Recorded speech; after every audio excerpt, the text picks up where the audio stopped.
Uber and Lyft drivers have reasons they've been not on the road.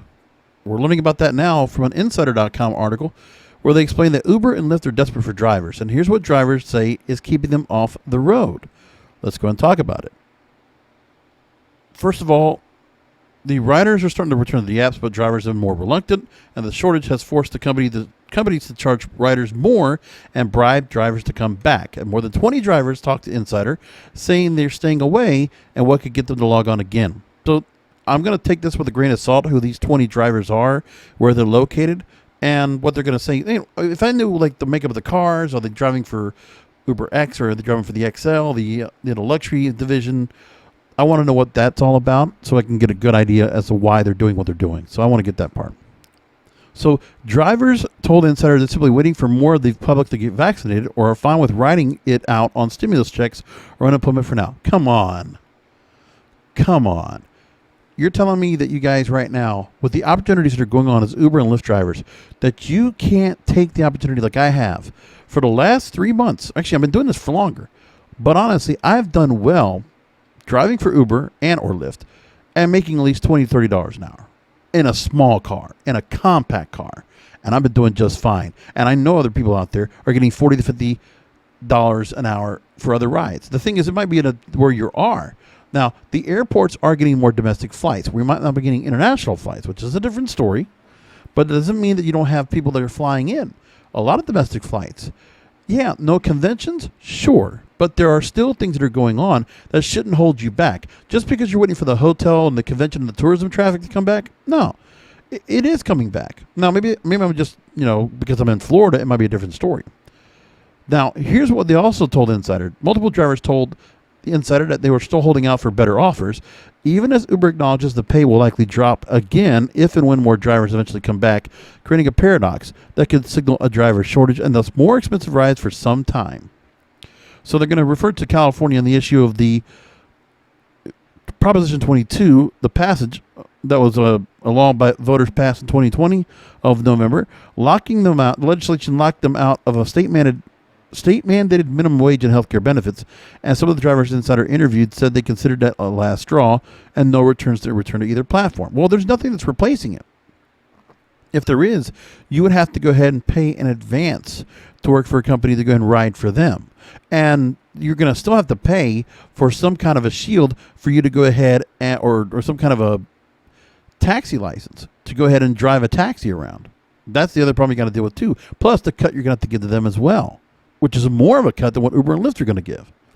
In separate statements to Insider, Uber and Lyft touted their respective offerings to rideshare drivers as passengers begin to return. Quote, according to our internal surveys of drivers, our top two concerns about returning to the platform are COVID safety and the level of earnings. That's why our driver stimulus announcement included info on how high earnings are before any money is spent on incentives and reiterated our commitment to safety, including the rider mask mandate. That's from Uber. A spokesperson for Lyft says we're seeing big increases in demand for rides as vaccines roll out and people get ready to start moving again. It's great news for drivers who are busier and earning more than they ever were before the pandemic. Listen, when I go to the airport now, the queue for rides is lower than it ever has been before. And Uber, I don't know if they do this in other states, but the surge rates have gone up. And the surge rates, they benefit the drivers. They just do, especially with particular holiday weekends or things like that. They're going to put the prices up. So you got to keep that in mind too. Now, I can understand where people might not feel that you're getting too much when it comes to getting enough rides during the day. But you got to remember with Uber, the deliveries right now are going crazy. You could do Uber Eats right now and go pretty well off because they got a lot of deliveries going on. And I get quite a few of them on a regular basis. So you got to keep that in mind too.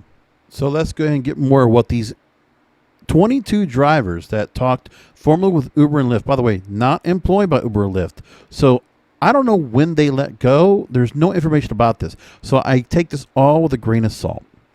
So the conversations they had revealed a variety of factors. So again, number one was pandemic precarity, as we know that. Now, what happened for me was in mid-May, I decided to get back on the road, only picking up food deliveries. And that was pretty well done. It actually did really, really good for me for a couple of months. I actually stayed like that through July. And then I started considering taking rides again with passengers. And I did think of a partition. Now, here's the other thing, too, is that Uber did offer partitions for the drivers to pick up so they could continue driving and keep the car isolated from them and the passengers. And they did offer it, but the problem is they didn't offer it as a free bonus. And the thing is, Uber and Lyft shouldn't have to do that only because of the fact that we are not going to have that as a permanent basis, I don't think anyway.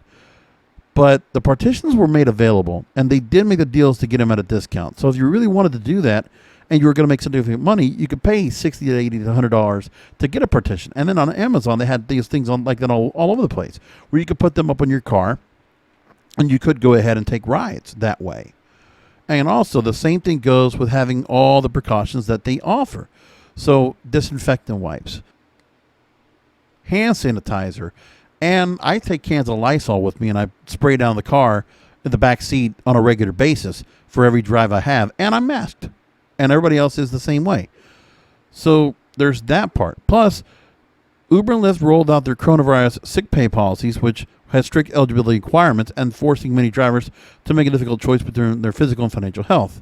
So again, lockdown orders drove as many as 94% of passengers off the app. So again, there was a while, at least for a good month and a half, nobody was taking rides on Uber or Lyft. In Florida anyway, where I was in South Florida. So that's what happens there. So one driver, I'm not going to give names, but you can go ahead and look at the article for yourself. He stuck it out the whole time with both platforms, even after saying it was a back and forth with Uber as they tried to qualify for its COVID-19 financial assistance program. And that's where he got upset about that. So he was upset about that. I got that. And Uber told insiders paid drivers, nearly 100,000 drivers, a total of $29 million under the program. A per driver averaged around $290. By contrast, taxpayers subsidized Uber and Lyft to the tune of $80 million via government assistance programs that benefited more than 27,000 drivers. Around 60% of the nearly 2 dozen drivers discussed their habits with Insider, while not necessarily a representative sample of the company's workforces. And again, they're at least making the point of that in this Insider article. The other part was delivery apps are trying to fill the gap. So rideshare drivers then went to DoorDash or Shipt or Instacart and things like that, or Grubhub. Now, one of the drivers they talked to is from Palm Beach, which is where I'm at. He says, quote, "It's just easier to deliver food. I live in one of those 5 states where 44% of new cases comes from, and it's just going to be too scary to be that close to people who don't care." It also says 5 shitty states. So this is a guy that obviously doesn't like being in Florida, which there are basically 2 kind of people that transplant to Florida, which I imagine he's a transplant, just saying. The idea is that you either come here and visit for 2 weeks and you think it's a great vacation and you go back wherever you came from, or you come here and live all your life and you love it. So I'm going to guess that this guy is probably a transplant, not a Florida native like myself, and decided to go ahead and make comments like he did. Okay, that's to each his own. Uber Eats, DoorDash, Grubhub, Amazon Flex, and Uber-owned Postmates were among the most popular among drivers Insider connected with, but they proved to be far from lucrative because the surge in demand earned investors and companies executives billions. Then there's the Proposition 22, that's only for California, and then side hustlers. So some just called it quits. One former driver, anonymous, says, "I already have a full-time job. Uber was a side income." Well, that's the same thing for me too, but I don't want to stop doing it. I enjoy it. So I'm going to defend the fact that I would keep doing it. And then another driver in San Francisco says, "The pandemic motivated me to get a proper job with benefits and protections of the labor laws." Yeah, whatever. Okay, some kind of Horkin fiber crap that he just said right there. Protection of labor laws. Oh, okay. Whatever. Come on, give us an honest answer, okay, guys? Come on here. Who do they get for this article? Others found jobs as realtors, software sales representatives, and school bus drivers because when they were home, they probably decided to go do some certification or training. One Boston area driver told Insider they plan to eventually start driving with Uber part-time again, but only once their son's school resumes in-person classes and have access to after-school care because it's not worth hiring a babysitter. Now, that's a very legitimate reason. So, I mean, there you go. I'll take that. Then there's some that are sitting on stimulus checks. There's not that much on stimulus you're getting. I mean, if you did, what, $3,000 for the whole, like in the last year? Do you think that's really enough? Not even close. So, I mean, I guess if it's like a part-time pay, maybe, but I don't know. So now Uber and Lyft have offered, once again, various offers.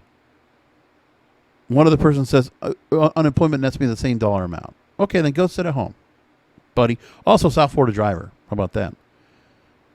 So there have been various monetary incentives, from simple rate hikes to bonuses for completing a number of rides. Uber says drivers working 20 hours per week in major cities like Chicago, Miami, and Phoenix, which I am in the Miami market for Uber or Lyft, making between $26 and $31 after Uber's fee and expenses for every hour they're on the app. I can attest to that. It's absolutely correct. Just this past weekend, I made $27 an hour. And that's going on about 12 hours of work. But if I would have stayed longer, I'm definitely going to make more. But again, the kick, at least over $20 or up to $25 an hour, it's absolutely true. Now, some of the other drivers they talked to says he'd only start giving rides again if Uber offers, quote, significantly better pay beyond their on-again, off-again bonuses and incentives that would disappear as numbers get better. Okay, then that's fine. You want to get paid big time for Uber, you can do it. If you're a good driver, you know what to be at, and you know how to go ahead and work which hours you want to work. But, you know, as an Uber driver, yes, you have to be much more cognizant on how you're going to go ahead and pick up people on a regular basis. I understand that part. So you have to think about the fact that I had to change the way that I drive around. But I'll tell you one thing for what it's worth. For driving for Uber on the weekends, I always have a ride. There is never a time where the app is quiet and I'm waiting for the next ride to come around. It's as if the next ride comes in, and what happens more than anything is I'll get another ride. I'll be 5, 10, 15 minutes away from that ride, still with my other passenger. And then I'll get dinged, and then I'm going to have to go ahead and message that other passenger and let them know, listen, I'm dropping off another passenger. I will get right to you. Thanks for your patience. It's not going to get every passenger to stay on and wait for the ride, because obviously they want a ride that comes in 5, 10 minutes instead of 15 to 20, which is what it's been as of late. And that's the one thing that I hear of every passenger I get, is they do make a point about the wait times. And I just tell them, yeah, the demand has overtaken supply. So I would just hope that, listen, if for those Uber drivers that don't want to come back, anybody out there wants to go and learn how to Uber and start taking some jobs, listen, you want to get some work. Uber's good. If you got a good car, you can get yourself a rental. Uber also does some good deals, and so does Lyft, on getting you a rental car so you can actually go and drive for them. Like the benefits, the bonuses they're giving right now are pretty good.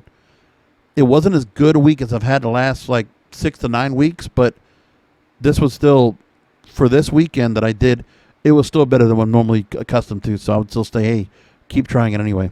So we'll leave it there. And for those Uber drivers, hey, I'll say hi to you when you come on back to the airport. I'll talk to you next time.